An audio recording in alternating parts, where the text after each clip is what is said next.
नमस्कार, मैं doctor Anjali Jaipal, associate professor SD government college Beawar. आज का हमारा ई कंटेंट का टॉपिक है सामाजिक परिवर्तन के चक्रीय और रेखीय सिद्धांतों में भेद, difference between linear and cyclic theories of social change. हम चलते हैं सबसे पहले सामाजिक परिवर्तन के चक्रीय सिद्धांत, जिसे हम पहले भी पढ़ चुके हैं, लेकिन शॉर्ट में हम जानते हैं कि चक्रीय सिद्धांतकारों का मानना है कि समाज में परिवर्तन का एक चक्र चलता है। इनका मानना है कि हम जहाँ से प्रारंभ होते हैं घूम फिर कर पुनः वहीं पहुँच जाते हैं। इस प्रकार के विचारों की प्रेरणा विद्वानों को संभवतः प्रकृति से मिली है।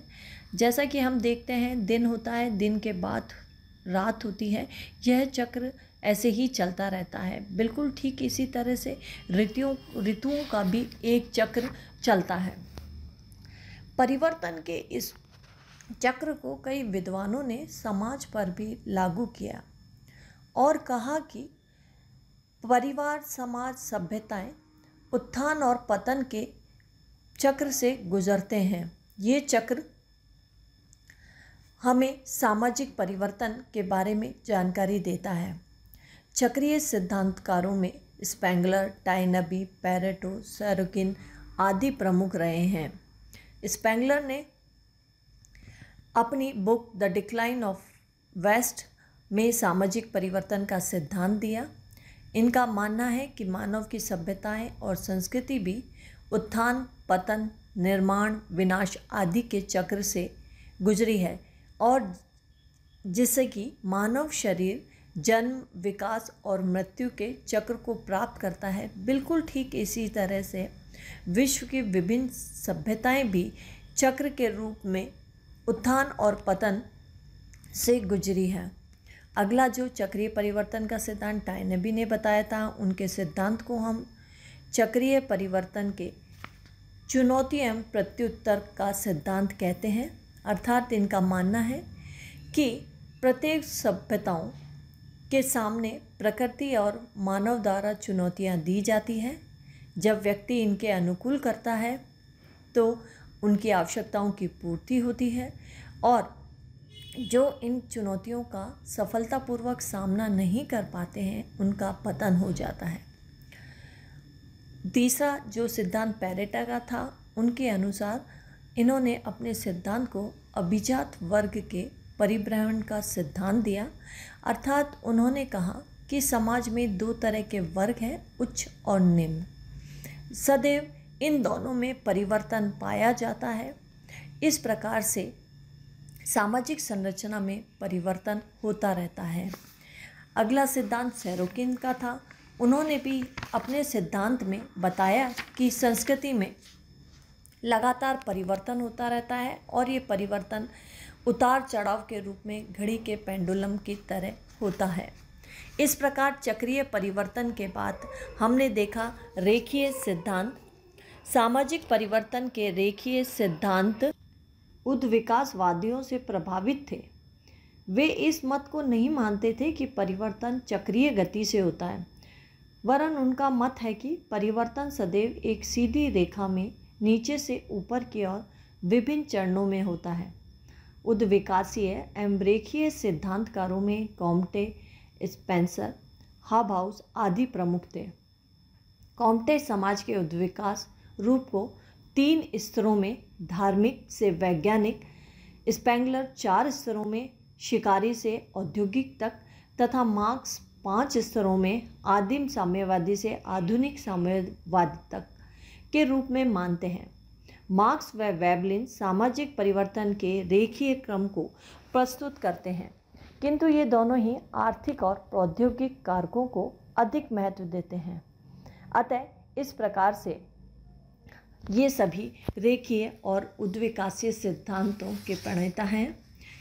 तो हमारे इस टॉपिक में हमने देखा कि चक्रीय सिद्धांत और रेखीय सिद्धांत। अब हम चलते हैं इनके बीच डिफरेंस में। तो चक्रीय और रेखीय सिद्धांतों में भेद में सबसे पहला भेद यह है कि चक्रीय सिद्धांत के अनुसार परिवर्तन का एक चक्र चलता है। हम जहाँ से प्रारंभ होते हैं घूम फिरकर पुनः उसी स्थिति में आ जाते हैं, जबकि रेखीय सिद्धांत यह विश्वास करता है कि परिवर्तन एक सीधी रेखा में होता है। हम क्रमशः आगे बढ़ते जाते हैं और जिस चरण को हम त्याग चुके हैं पुनः वहाँ पर लौटकर कभी नहीं आते हैं। अगला जो भेद है, डिफरेंस है, वह यह है कि चक्रीय सिद्धांत में परिवर्तन उच्चता से निम्नता की ओर और निम्नता से उच्चता की ओर होता है। अर्थात हमने देखा था कि चक्रीय परिवर्तन का जो सिद्धांत है उसमें अभिजात वर्ग का जो सिद्धांत था वह पेरेटो का सिद्धांत था। उनके अनुसार समाज में उच्च और निम्न दो वर्ग पाए जाते हैं। ये वर्ग अपनी योग्यता के अनुसार निम्न से उच्च में और अपनी खामियों के द्वारा उच्च से निम्न की ओर हमेशा परिवर्तित होते रहते हैं। किंतु जब हम रेखीय सिद्धांत में विश्वास करते हैं तो परिवर्तन सदैव निम्नता से उच्चता की ओर तथा अपूर्णता से पूर्णता की ओर होता है। इसमें पुनः उच्चता से निम्नता की ओर लौटना संभव नहीं होता है, अर्थात ये सदैव एक दिशा में ही गति करता है। हमारी जो तीसरी विभिन्नता है या इसका भेद है वह है चक्रीय सिद्धांत के अनुसार परिवर्तन का चक्र तेज और मंद दोनों ही हो सकता है, अर्थात परिवर्तन तीव्र गति से भी हो सकता है और यही परिवर्तन मंद गति से भी हो सकता है। जबकि रेखीय सिद्धांतकार परिवर्तन को मंद गति में विश्वास करते हैं, अर्थात इनका मानना है कि परिवर्तन सदैव मंद गति से होता है। अगला जो हमारा भेद है वह है कि रेखीय सिद्धांतकार चक्रीय सिद्धांत की अपेक्षा उद्विकासियों से अधिक प्रभावित होते हैं। हमने देखा था कि रेखीय सिद्धांतकार जो हमारे वैज्ञानिक हैं, समाजशास्त्री हैं, जैसे कॉम्टे हैं आदि, सभी उद्विकासीय से प्रभावित हैं। लेकिन चक्रीय जो सिद्धांतकार हैं वह उद्विकासियों से प्रभावित नहीं हैं। अगला जो हमारा पांचवा भेद है, उनके अनुसार चक्रीय सिद्धांतकारों ने परिवर्तन के चक्र को ऐतिहासिक व अनुभव सिद्ध प्रमाणों के आधार पर प्रकट करने का प्रयास किया है, जबकि रेखीय सिद्धांतकारों ने रेखीय परिवर्तन को एक सैद्धांतिक जामा पहनाया है। अगला जो इन दोनों के बीच भेद है वह यह है कि रेखीय सिद्धांतकार यह मानते हैं कि सामाजिक परिवर्तन मानवीय प्रयत्न और इच्छा से स्वतंत्र हैं तथा ऐसे परिवर्तन स्वतः उत्पन्न होते हैं, जबकि चक्रीय सिद्धांतकार यह मानते हैं कि परिवर्तन का चक्र मानवीय प्रयत्नों और प्राकृतिक प्रभावों का परिणाम है। अर्थात सिंपल लैंग्वेज में रेखीय सिद्धांतकार यह मानते हैं कि जो सीधी रेखा में या रेखीय परिवर्तन होते हैं वो मानवीय इच्छा से स्वतंत्र होते हैं, मानवीय इच्छा के आधार पर नहीं होते हैं, जबकि चक्रीय परिवर्तन यह मानते हैं कि एक चक्र से दूसरे चक्र में मानवीय प्रयत्नों का प्रभाव देखा जा सकता है। अगला जो हमारा भेद है चक्रीय और रेखीय सिद्धांतकारों में, उसमें यह है कि रेखीय सिद्धांतकार परिवर्तन के किसी एक प्रमुख कारण पर अधिक बल देते हैं। इस अर्थ में वे निर्धारणवादियों से अधिक निकट हैं, जबकि चक्रीय सिद्धांतकार परिवर्तन को अनेक कारकों का प्रतिफल मानते हैं और साथ ही कहते हैं कि परिवर्तन प्रकृति का नियम है, अतः ये स्वतः ही घटित होता रहता है।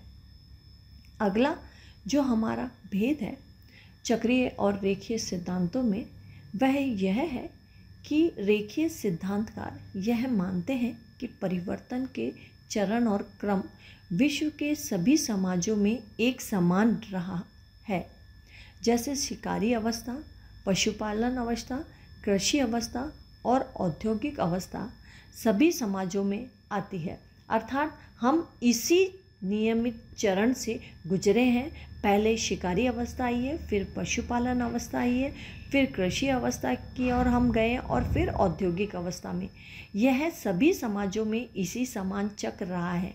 दूसरी ओर चक्रीय सिद्धांतकारों की मान्यता है कि विभिन्न सामाजिक संगठनों ने संरचना की सामाजिक परिवर्तन की प्रक्रिया व प्रकृति में अंतर बताया है।